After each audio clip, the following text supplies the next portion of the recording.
Story 1. The Babysitter on Sycamore Lane. I came to America at 20. One suitcase, a hopeful smile, and a foolish belief that suburbia was the safest place on earth. 3 months later, I left in the middle of the night, running, crying, sweat soaking my back, while the bedsheets upstairs were still damp from the knife that had just grazed across them.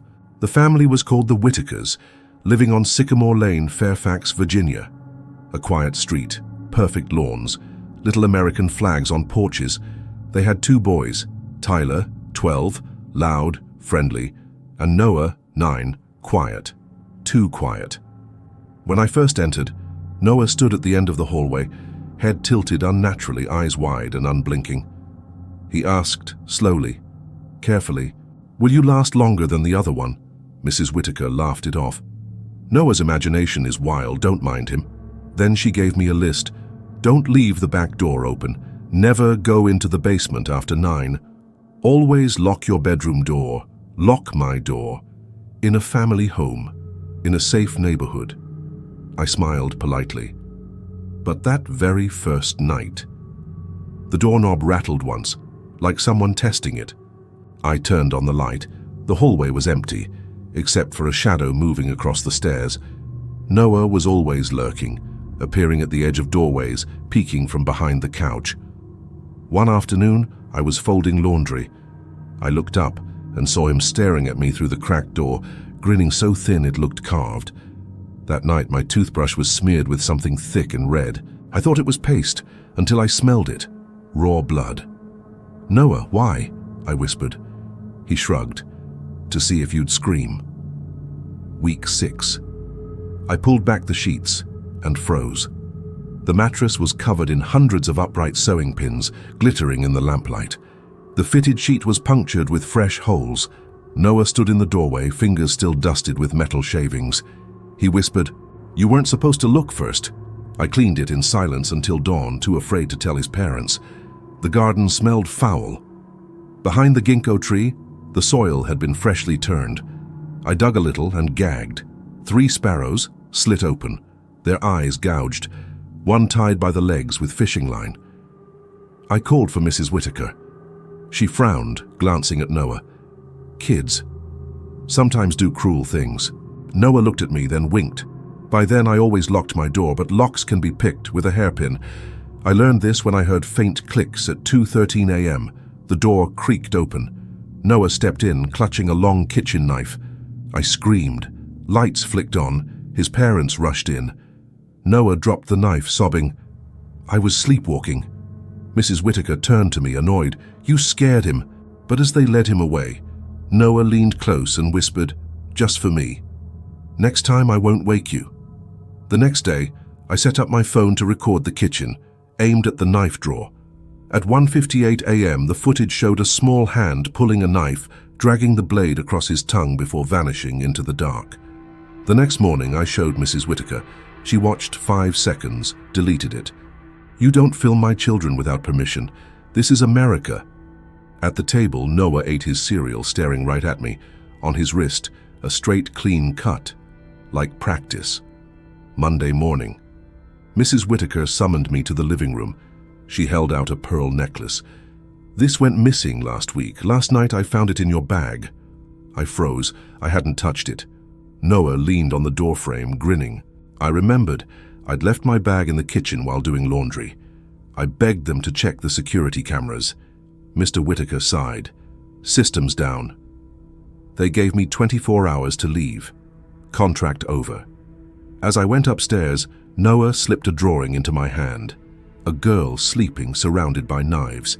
Scrawled in the corner, "Should have been last night." That night, I packed.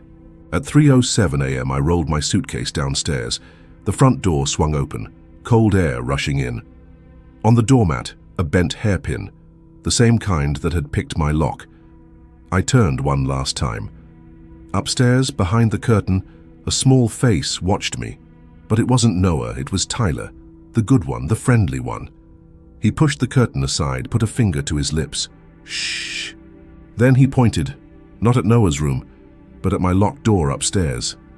My stomach dropped. On the cab ride to the airport, I unfolded Noah's drawing again. On the back, another message, written in heavier, sharper handwriting. The back door is never locked. I never went back to Sycamore Lane, but sometimes in the middle of the night I still hear it, the sound of a lock clicking open. Patient, steady, practiced. Story 2, The Locked Room in Ohio. My name is Emily. I came from Australia to work as an au pair in Columbus, Ohio. The family was the Harwoods, a big brick house, quiet cul-de-sac, 3 kids. But there was one rule they repeated over and over. Never, ever open the door at the end of the upstairs hallway. At first I thought it was just a storage room, but soon I realized that door was the only thing that mattered in that house. The door was old, heavy, painted white with a rusted handle. Every night I'd hear it. Thump, thump, scratch. I asked Mrs. Harwood once nervously, "What's in there?" Her smile froze. "It's locked for a reason. Don't ask again." But the youngest child, Sophie, whispered when no one was around, "Sometimes it talks." I laughed it off. Until the first night. Around 2 a.m. I woke to the sound of a soft knock. Not at my door, at the locked one. "Emily," a voice hissed, "come play." I froze in bed. The kids were asleep in their rooms. Their doors were shut. The voice came again, but this time, lower. "You can hear me, can't you?" Over the next week, the hallway began to stink. A heavy, sour odor, like rot. I told Mr. Harwood, but he snapped, "Stop making things up." That night I pressed my ear to the door. I swear I heard breathing, slow, wet, too deep to belong to a child. Sophie slipped me a piece of paper during breakfast. In messy crayon, it read, "Don't open the door, don't listen, it lies." When I looked up, she was pale, trembling. Before I could ask, Mr. Harwood snatched the note from my hand and stuffed it into his pocket. His knuckles were white. One rainy afternoon, while vacuuming, I found a small brass key wedged between the couch cushions. My heart hammered. Could it be for the door? I told myself no, I wouldn't. But at midnight, my hand was already turning the lock. The key slid in perfectly. I twisted. Click. The room was dark, damp. The air smelled of blood and mildew. As my eyes adjusted, I saw scratch marks covering the walls, words carved deep into the wood. "Let me out." On the far side, a mattress lay rotting on the floor. Chains bolted into the wall. Then, movement. In the corner, something crouched, too thin, too pale. It lifted its head, and in the dim glow, I saw its face. Or rather, what was left of it. It wasn't human, at least not anymore. Its skin hung loose, lips chewed down to raw gums. Its eyes were milky but still aware. And then, it spoke. "Emily, you opened it. Now I can leave." I stumbled back, slamming the door shut. But the chains rattled, snapping free like brittle twigs. I locked the door and ran to my room, but all night I heard it, dragging, pacing, laughing. The next morning the door was wide open, the mattress empty, the smell gone. I confronted Mrs. Harwood, shaking. "What was that thing?" Her face went pale. She whispered, "That wasn't supposed to happen again." I demanded answers. She only said, "It wasn't ours. It came with the house." That night I packed my things. I couldn't stay. But as I left, Sophie hugged me tight, whispering, "It likes you." I froze. On the flight back home, I opened my suitcase. Tucked between my clothes was the brass key, and wrapped around it, a strand of wet, pale hair. To this day, I can still hear it sometimes late at night, a voice just beyond the walls, whispering my name. Story 3. The Motel on Route 19. I was backpacking across the US, broke and tired, when I found a cheap motel off Route 19 in West Virginia. The sign flickered. Vacancy, $25 a night. The clerk barely looked at me, just slid over a rusty key, muttering, "Room 6, don't open the curtains." The room smelled of damp carpet and cigarette smoke, the wallpaper peeled in long strips. But what unsettled me most was the single window, covered by heavy, nailed-down curtains. I tugged them slightly. The clerk's warning echoed in my head. That night, I lay awake, staring at the dark fabric. At 3:12 a.m., The curtains shifted, as if something outside pressed against them. The second night, just as I drifted off, I heard it. A knock, not at the door, at the window. Slow, rhythmic. I held my breath. Then a whisper. "Why won't you look at me?" The next morning I asked the motel cleaner about the window. She froze, clutching her mop. "You didn't open them, did you?" I shook my head. She leaned close, her voice shaking. "Don't. It remembers faces." That evening I sat on the bed, staring at the curtains. The air felt heavy, charged.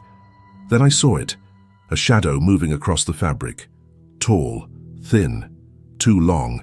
It didn't move like a person, more like bending, stretching, waiting.